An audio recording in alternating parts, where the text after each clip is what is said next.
The fifth use of falling intonation at the end is a special case for negative yes or no questions. Now, first, you can still rise at the end of a yes or no question if it's positive or negative, and it will still just be a regular yes or no question. Okay, that doesn't change. Do you like dogs? Don't you like dogs? That's negative, we can still rise. No problem. But there's a special use of falling intonation in a negative yes or no question. But why? Well, for the exact same reason we just talked about. When we have tag questions, if I use a rising tone, it's an actual real question. But if I fall at the end, I'm observing, maybe I'm looking for confirmation, but I'm making more of a statement. I'm commenting. In the same way, you can use a negative yes or no question that is not a tag question and use it to make a comment. Just like in the tag question, the fall at the end signals to you that I'm not actually looking for a response, so I'm not throwing the ball up. That's how the core system works. Remember that context is important, so you can't just change any negative question into a comment. Aren't you a good student? Aren't you a good student? You could also say, aren't you a good student? But in this particular case, we're going to most likely point out the you because if it's the context, the purpose of the context. Alternatively, if I rise, aren't you a good student? Now it sounds like a real question. Isn't this fun? Isn't this fun? Again, we're probably going to highlight this based on the purpose of the context.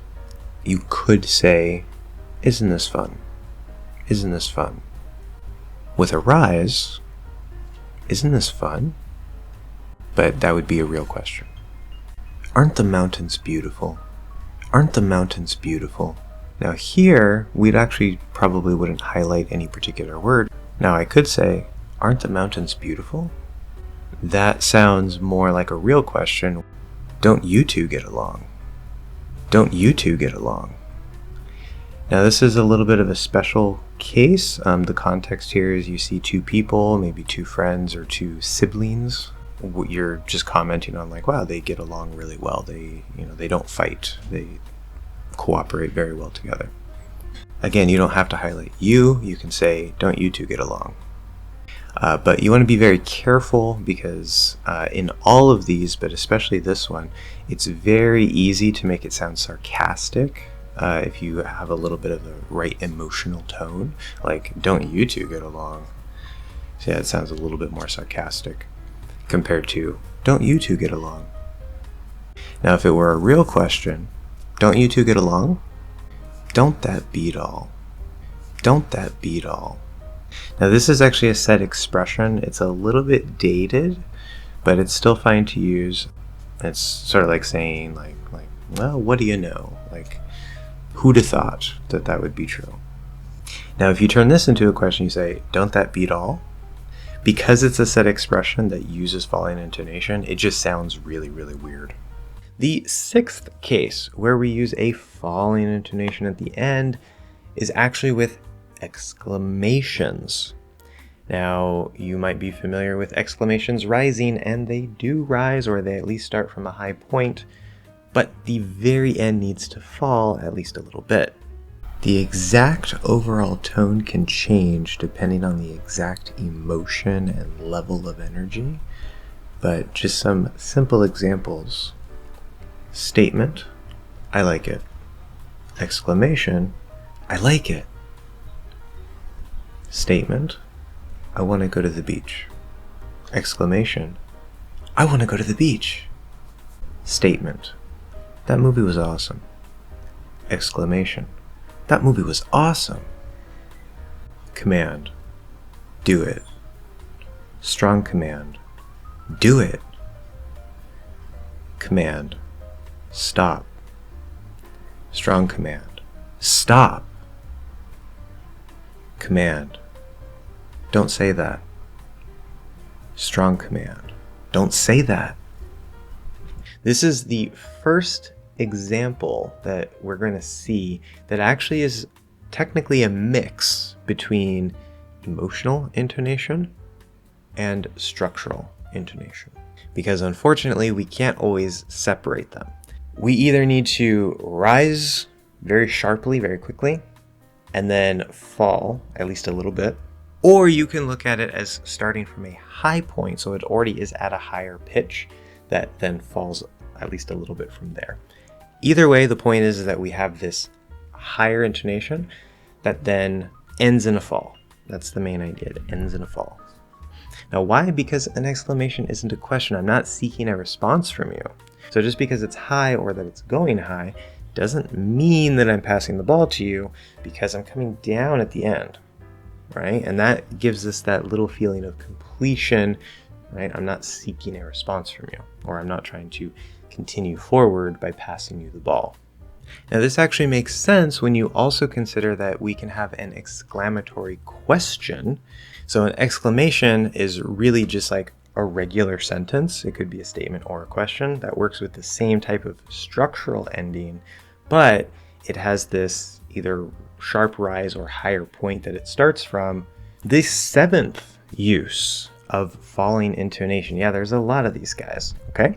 The seventh use is repeating a yes or no question. Repeating a yes or no question. That's an interesting one. So we haven't actually talked about yes or no questions directly. We've talked about them a little bit in comparison. We know that it rises at the end usually, but when we repeat it, we fall. And note that that's the opposite of repeating a WH question, which we'll see when we talk about the rising intonation in the next section.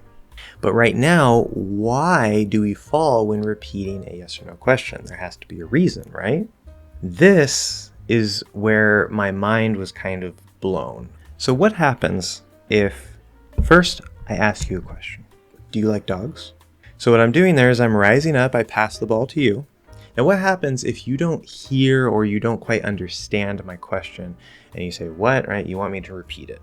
Now I already threw the ball up. It wouldn't make sense. I can't go back, right? I can't just bring the ball back down, go back through the sentence, and then say it again and throw it up again. You can't rewind. So what happens instead, first I ask the question, do you like dogs? You don't understand or don't hear what I say, so you don't catch the ball, you miss it. So what happens? Well, it has to fall. But the question is still unresolved. So the gravity pulled it down. It's not resolved because you didn't actually give me a response, right? This is what's happening under the surface. Now notice, actually, if I ask you a question and you don't hear it, you can actually say, I didn't catch that. I didn't catch that. That's actually a phrase that you can use when you don't understand somebody. I didn't catch that. Literally, it's built into the language, guys. It's amazing. I didn't catch that, literally. Now, what do you do with your tone? Usually, in most cases, you're actually gonna rise. So I say, sorry, rise. What? Rise. Say that again, rise. It's a statement, but I can actually rise on it, even though it's not a question. See, this is how the internal engine, the underlying engine works. I took a statement that is in no way a question. I'm not even making it a question, right? Say that again. Say that again. It's in no way a question, and yet I'm rising at the end. Now, why? Why am I rising? Sorry, what? Say that again. Do you like dogs? Up. Don't catch. I pick it up, toss it back to you. What? Do you like dogs? Does this make sense to you? Let me know in the comments if you're like, wow, this is amazing. This is an example of what I like to call pass back intonation.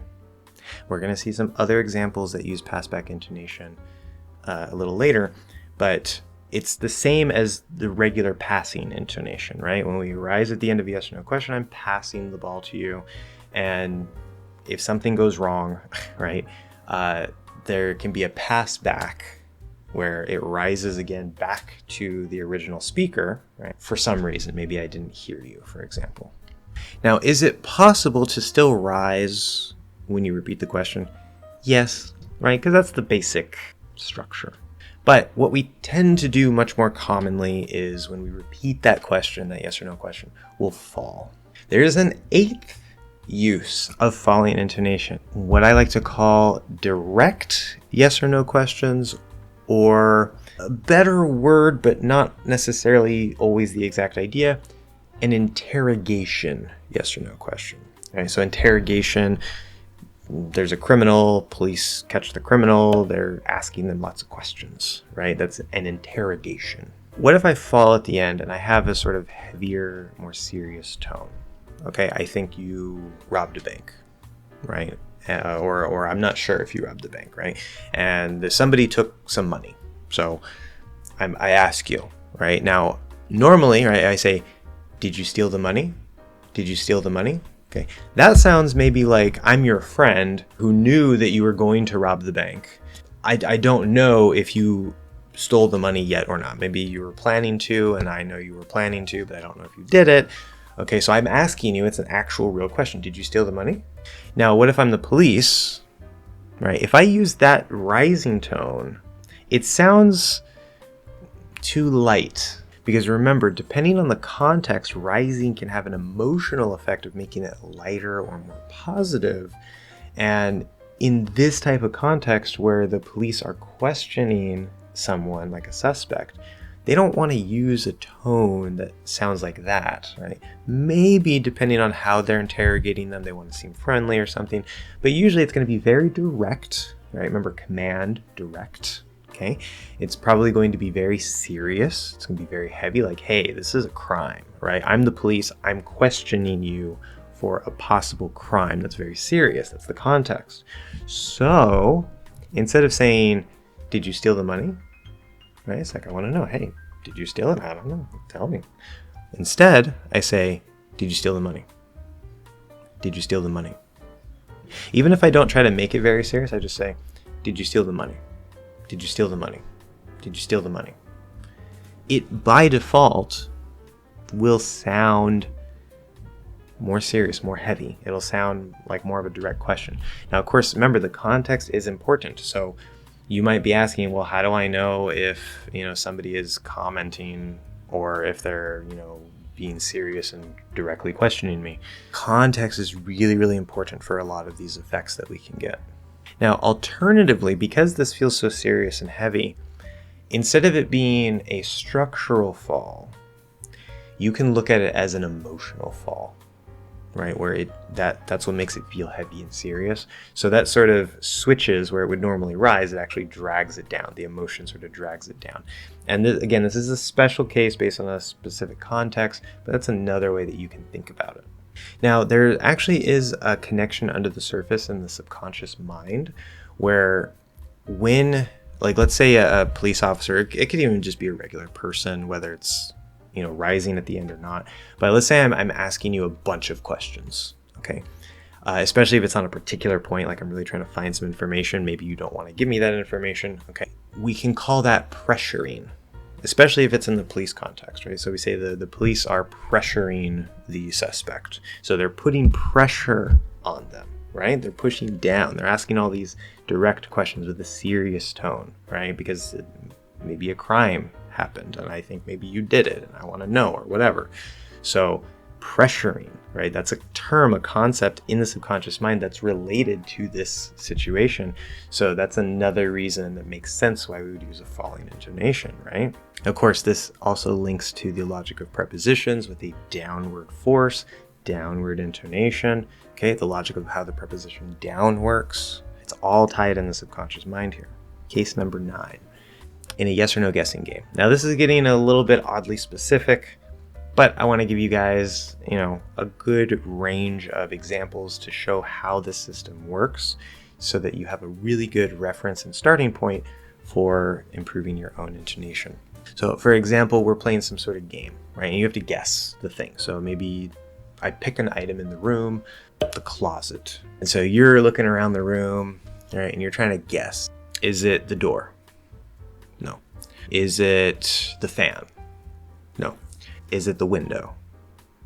No. So on each guess, you fall. You're making a regular question. You're asking, is it the door? Is it the fan? Is it the window? And you could use a rising tone. It's possible. But we tend to use a falling tone here And the reason why is because it's like there's all these possibilities. And notice normally a yes or no question is it's binary. There's two options: yes, no, true, false, positive, negative. Okay, but in this type of thing, it's a guessing game. I don't know what it is. I don't know what it is. Right? WH question. What is the answer? I don't know. There's this connection with how the WH questions work under the surface, but at the same time, you can think of it as like we're falling on a particular option. And I say, is it the door? Right. So I land on that option. Okay. And I feel, okay, that's my guess. That's my solid answer. My answer for what the actual answer might be.